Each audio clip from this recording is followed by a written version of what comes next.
Olá pessoal, vamos iniciar agora mais um capítulo, onde nós vamos falar sobre a execução de tarefas após o intervalo de tempo ou tarefas executadas repetidamente em JavaScript.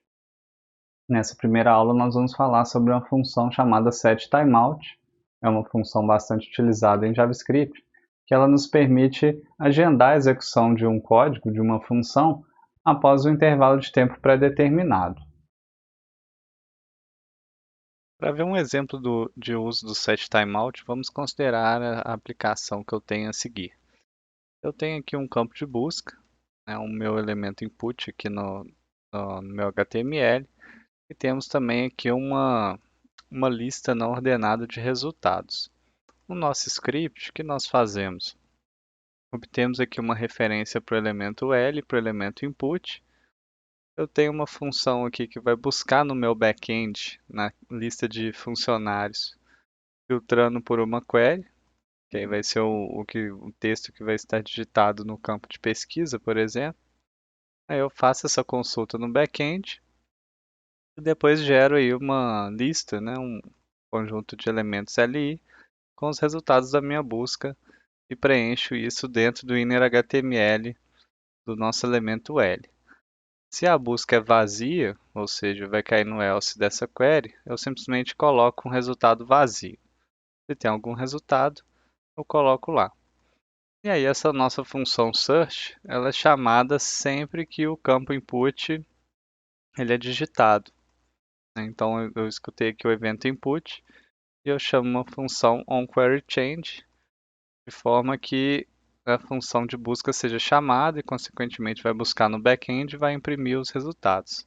Então se eu digitar um caractere aqui, vai aparecer a minha lista de resultados, né? Digitei outro caractere, vai filtrar novamente e vai filtrando cada vez mais até ter apenas o que a gente quer ou não ter nada, né?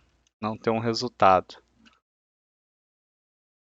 Então essa aplicação ela funciona, faz o que a gente quer, só que ela tem o seguinte problema. Se a gente observar aqui na aba Network, se eu digitar aqui Danilo, eu digitei errado, né? Então, vamos lá.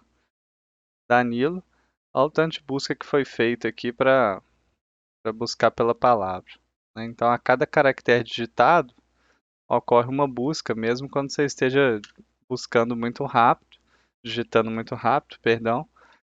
E essas buscas que só acontecem, elas são inúteis, né, essas primeiras, porque na verdade a gente quer buscar pela palavra inteira, e o resultado delas nem vai dar tempo de ser exibido, e você já vai fazer uma outra busca por cima. Isso aí, além de ser inútil, né, vai sobrecarregar o seu back-end, uma aplicação real. Então esse tipo de comportamento não é adequado. O que seria mais interessante? Buscar, esperar um pouco ao digitar, esperar um pouco a pessoa parar de digitar, aí sim fazer a busca, né, depois de um certo tempo que ela parou de digitar. Esse tempo não precisa ser grande e a gente vai tentar fazer isso então usando o set timeout. Bom, eu vou deixar aqui minha onQueryChange do jeito que ela está e vou criar uma onQueryChange with delay, que vai tentar fazer a busca, mas sem ser de forma imediata. Esperar um pouquinho para não ficar buscando demais. Então, como é que a gente pode fazer isso? A função setTimeout, ela tem o seguinte comportamento. A gente chama ela passando uma outra função. Eu vou usar aqui um arrow function, por exemplo, e passa um tempo, uma quantidade de tempo em milissegundos, que vai ser é, que o JavaScript vai esperar para chamar essa nossa função. Então, se eu chamar minha busca aqui dentro, por exemplo, quer dizer, vai aguardar 400 segundos, depois vai disparar essa função que está aqui dentro e vai chamar minha busca. Vou só fazer desse jeito aqui para a gente ver o que acontece. Então aqui eu digitei uma letra, depois de um tempo fez a busca, né? Se eu colocar esse um tempo bem grande, a gente vê esse efeito acontecendo de forma mais fácil. Então apertei o D, depois de 4 segundos vai fazer a busca. Apertei o A, depois de 4 segundos vai fazer a busca. Só que ainda assim não é isso que a gente quer, né? Porque aqui, apesar da gente demorar a fazer a busca, ainda assim está sendo feita a busca para cada caractere. O que a gente queria não era bem isso. O que a gente queria era, na verdade, fazer uma busca só, depois de digitar a palavra inteira. Então, como é que a gente resolve isso?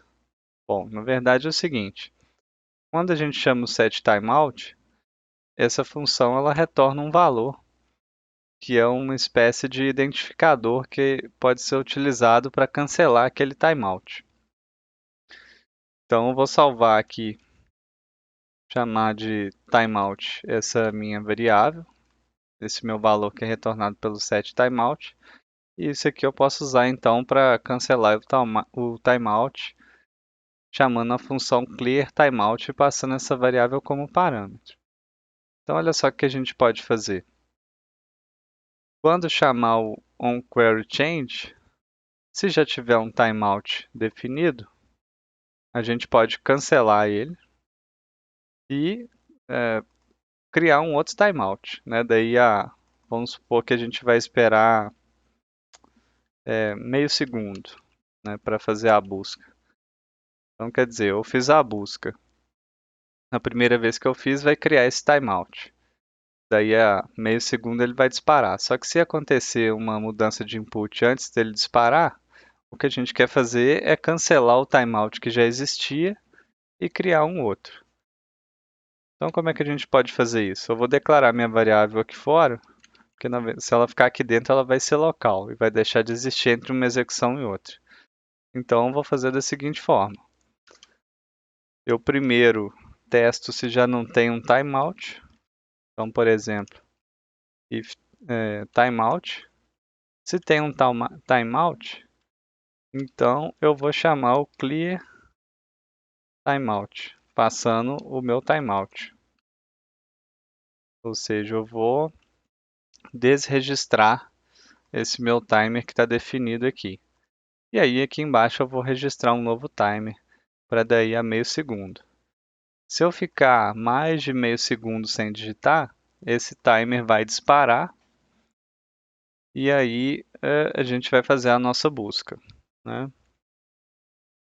Aqui eu vou limpar ele também, porque eu estou fazendo ali um teste se o timeout está undefined, né? Aliás, se o timeout está definido. Aqui ele vai ficar definido.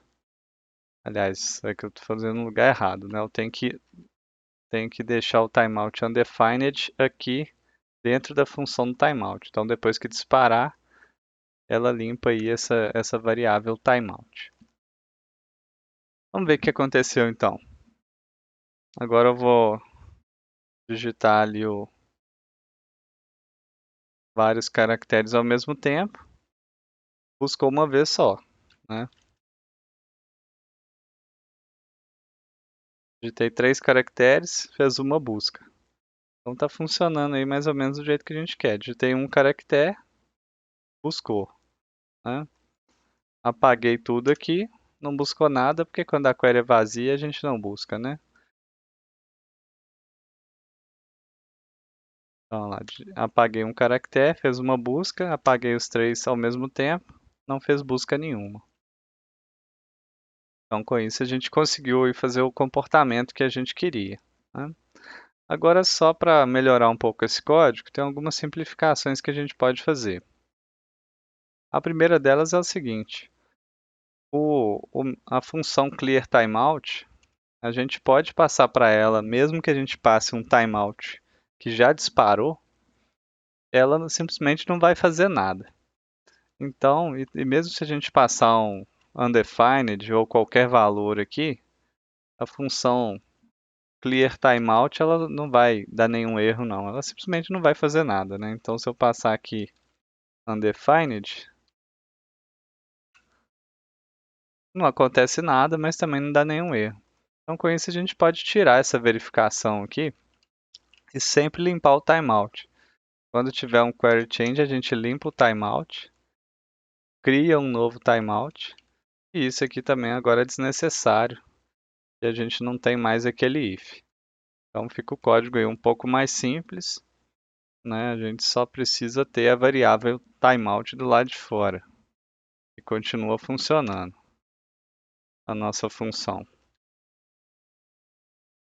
Uma outra simplificação, ou não é exatamente simplificação, né? Mas uma refatoração que nós podemos fazer para deixar o código um pouco mais flexível é encapsular essa lógica, né, de introduzir o delay em uma função à parte. Eu imagino que tenha vários campos de busca na nossa aplicação e a gente não quer ficar repetindo nessa lógica aqui de ter uma variável ali fora, definir o timeout, que isso aqui é uma coisa um pouco chata de fazer e que facilmente você faz errado.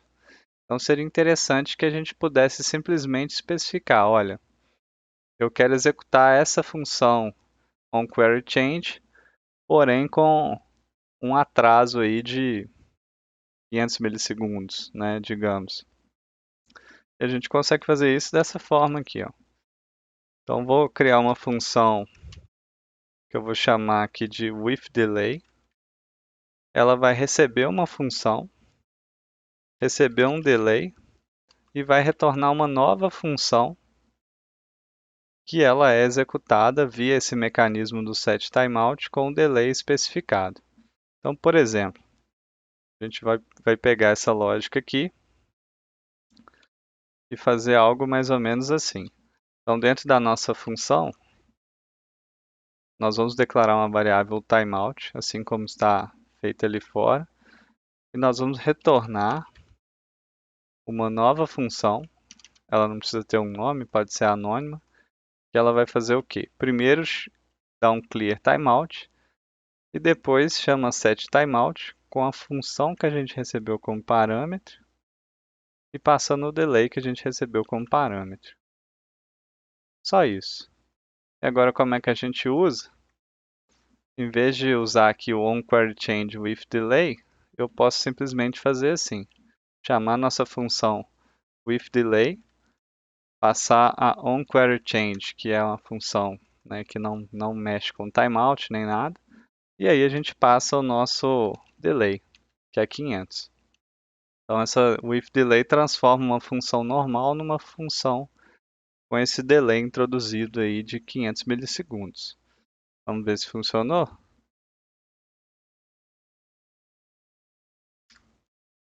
Funcionando aí. Então apaguei, digitei 2 caracteres, fez só uma busca, funcionando do jeito que a gente queria, pessoal. Ok, pessoal. Agora na próxima aula nós vamos falar sobre a função setInterval. Até lá.